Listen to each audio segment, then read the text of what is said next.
జై గురుదేవ్. నా పేరు చందన విద్యార్థి ఫౌండేషన్ చారిటబుల్ ట్రస్ట్ విద్యార్థి గురుకులంలో 7వ తరగతి చదువుతున్నాను.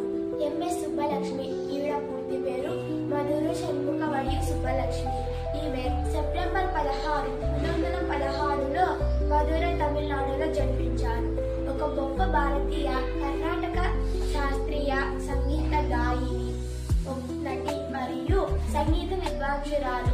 ఆమె భారత రత్న, జ్ఞాపక బహుశేష వంటి ప్రతిష్టాత్మక పురస్కారాలు లభించాయి. శ్రీవారి సుప్రభాతాన్ని ప్రపంచానికి పరిచయం చేసి సంగీత ప్రపంచంలో సంగీత సామగ్రిగా కీర్తి పొందారు. ఆమెను గంధర్వ గాయని అని కూడా పిలుస్తారు. ఎంఎస్ సుబ్బలక్ష్మి గారు డిసెంబర్ 11, 2004లో మరణించారు. కర్ణాటక సంగీత సామ్రాజ్ఞి భారత రత్న ఎంఎస్ సుబ్బలక్ష్మి గారి వర్ధంతి